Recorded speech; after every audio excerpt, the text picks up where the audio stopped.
ಕೊಪ್ಪಳ ನಗರಾಭಿವೃದ್ಧಿ ಪ್ರಾಧಿಕಾರದಲ್ಲಿ ಅಕ್ರಮ ಪ್ರಕರಣಕ್ಕೆ ಸಂಬಂಧಪಟ್ಟ ಹಾಗೆ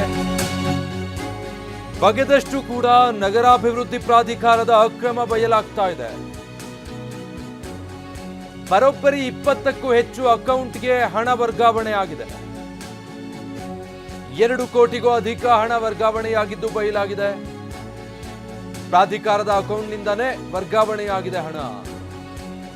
ಹೀಗೆ ಹಣ ವರ್ಗಾವಣೆಯಾಗಿರುವ ದಾಖಲಾತಿ TV9ಗೆ ಲಭ್ಯ ಆಗಿದೆ. 2023ರಿಂದ ನಗರಾಭಿವೃದ್ಧಿ ಪ್ರಾಧಿಕಾರದ ಹಣ ವರ್ಗಾವಣೆ ಆಗಿದೆ.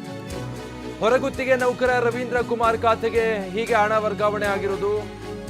ಈ ರವೀಂದ್ರ ಖಾತೆಗೆ ಸುಮಾರು 15 ಲಕ್ಷಕ್ಕೂ ಹೆಚ್ಚು ಹಣ ವರ್ಗಾವಣೆ ಆಗಿದೆ. ಪ್ರಾಧಿಕಾರದ ಅಧಿಕೃತ ಅಕೌಂಟ್ ಇಂದನೇ ಈ ರೀತಿ ಹೊರಗುತ್ತಿಗೆ ನೌಕರ ಆತನ ಅಕೌಂಟ್ಗೆ ಹಣ ವರ್ಗಾವಣೆ ಆಗಿರೋದು. ಸುಮಾರು 5 ಬಾರಿ ಹಣ ವರ್ಗಾವಣೆ ಮಾಡಿಕೊಂಡಿದ್ದಾನೆ ರವೀಂದ್ರ ಎಂಬಾತ. ರವೀಂದ್ರ ಕುಮಾರ್ ಪತ್ನಿ ಹೆಸರಿಗೂ ಕೂಡ ಹಣ ವರ್ಗಾವಣೆ ಆಗಿದೆ.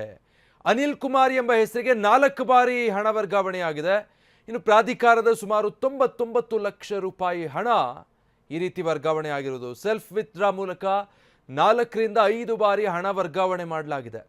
20ಕ್ಕೂ ಹೆಚ್ಚು ಬಾರಿ ಪ್ರಾಧಿಕಾರದ ಖಾತೆಯಿಂದ ಹಣವನ್ನು ವರ್ಗಾಯಿಸಿಕೊಂಡಿದ್ದಾರೆ ಬೇಕಾದ ಅಕೌಂಟ್ಗಳಿಗೆ. ಎಂಟರ್ಪ್ರೈಸಸ್ಗೂ ಪ್ರಾಧಿಕಾರದ ಹಣ ವರ್ಗಾವಣೆಯಾಗಿದೆ.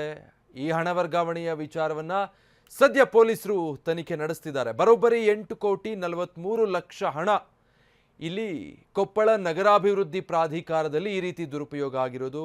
ನಿವೇಶನ ನೀಡೋ ವಿಚಾರದಲ್ಲಿ ಹಣ ದುರುಪಯೋಗ ಆಗಿದೆ. ಅಕೌಂಟಿಗೆ ಹೋಗಿದೆ. 1 CR ತಮ್ಮ ಸ್ವಂತ ಅಕೌಂಟಿಗೆ 33 ಲ್ಯಾಕ್ ಸಮಥಿಂಗ್ 33,88,000 ಸಮಥಿಂಗ್ ಅಮೌಂಟು ಅವರು ಮಿಸ್ಸಸ್ಗೆ, ಆಮೇಲೆ ಸೆಲ್ಫ್ ಡ್ರಾ ಈ ಥರ ಎಲ್ಲ ಆಗಿದೆ. ಇವರು CTC ಅಂದರೆ ಎಲ್ಲಿ ಏನು ಪ್ರಾಬ್ಲಮ್ ಆಗಿದೆ ಅಂದರೆ CTC ನಾವು ಅಧಿಕಾರಿಗಳು ವರ್ಗಾವಣೆ ಆದ ತಕ್ಷಣ CTC ಕೊಡ್ತೀವಿ. ಆ ಯೋಗಾನಂದ್ ಅವರು ಅಂದರೆ ಟ್ರಾನ್ಸ್ಫರ್ ಆಗಿ ಹೊರಗೆ ಹೋದ ತಕ್ಷಣ CTCನ ಇಲ್ಲಿ ಇನ್ನೊಬ್ಬ ಅಧಿಕಾರಿ ಕೊಟ್ಟಿದ್ದಾರೆ. ಇವರು ಆ CTC ಮೇಲೆ ತಾನೇ ಕಮಿಷನರ್ ಅಂತ ಸೈನ್ ಮಾಡ್ಕೊಂಡಿದ್ದಾರೆ. ಬ್ಯಾಂಕ್ ಅವ್ರು ಕೊಟ್ಟು ಡಾಕ್ಯುಮೆಂಟ್ಸಲ್ಲಿ ನಮ್ಗೆ ಸಿಕ್ಕಿರೋದು. ನಮ್ಮ ಅಧಿಕೃತ ನಮ್ಮ ಆಫೀಸಲ್ಲಿ ದಾಖಲೆ ಇಲ್ಲ. ಸೊ ಅದು ಬ್ಯಾಂಕ್ ಅವ್ರು ಕೊಟ್ಟಿರೋ ದಾಖಲೆಯಲ್ಲಿ ಅವರು CTC ಅವರೇ ಕೊಟ್ಟಿರೋದಕ್ಕೆ ನಾವು ಅವ್ರದ್ದು ಅಕೌಂಟನ್ನ ನಾವು ಟ್ರಾನ್ಸಾಕ್ಷನ್ ಮಾಡ್ತಾ ಇದ್ದೀವಿ ಅಂತೇಳಿ ಬ್ಯಾಂಕ್ ಅವ್ರು ಎಕ್ಸ್ಪ್ಲೇನ್ ಮಾಡಿ. ಈಗ ತನಿಖಾ ಹಂತದಲ್ಲಿ ಅವ್ರದ್ದು ಏನು ಪಾತ್ರ, ಇವ್ರದ್ದು ಏನು ಪಾತ್ರ ಅನ್ನೋದು ಕ್ಲಿಯರಾಗಿ ಗೊತ್ತಾಗುತ್ತೆ. ನಾವು ಅದನ್ನು ನಮ್ಗೆ ಅದ್ರ ಬಗ್ಗೆ ಸಂಶಯ ಇದೆ, ಬ್ಯಾಂಕರ್ಸ್ ಮೋಸ್ಟ್ಲಿ ಇನ್ವಾಲ್ವ್ ಇರ್ಬೋದೇನೋ ಅಂತೇಳಿ ನಾವು ಅದನ್ನು ಪೊಲೀಸರಿಗೂ ಇನ್ಫಾರ್ಮೇಷನ್ ಕೊಟ್ಟಿದ್ದೀವಿ. ಪೊಲೀಸರು ಆ ದಿಶೆಯಲ್ಲಿ ಅವ್ರದ್ದು ಏನಾದರೂ ಬ್ಯಾಂಕ್ ಅವ್ರು ಇನ್ವಾಲ್ವ್ ಇದ್ದಾರೆ ಅನ್ನೋದಕ್ಕೆ ತನಿಖೆ ಮಾಡ್ತಾರೆ. ತನಿಖೆ ಮಾಡಿದ ಮೇಲೆ ಸೊ ಅವ್ರನ್ನ ನೆಕ್ಸ್ಟ್ ನಾವು ಎನ್ಕ್ವೈರಿ ಚಾರ್ಜ್ ಶೀಟಲ್ಲಿ ಅವ್ರು ಪೊಲೀಸರಿಗೆ ಅದನ್ನ ಕ್ರಮ ವಹಿಸ್ತಾರೆ. ಫಲಾನುಭವಿಗಳು ಮೋಸ ಆಗಿಲ್ಲ. ನಮ್ಮ ರೆಗ್ಯುಲರ್ ಅಕೌಂಟ್ಗಳಿಗೆ ಅಮೌಂಟ್ ಜಮಾ ಆಗುತ್ತಾ, ಅಲ್ಲಿಂದ ಇವರು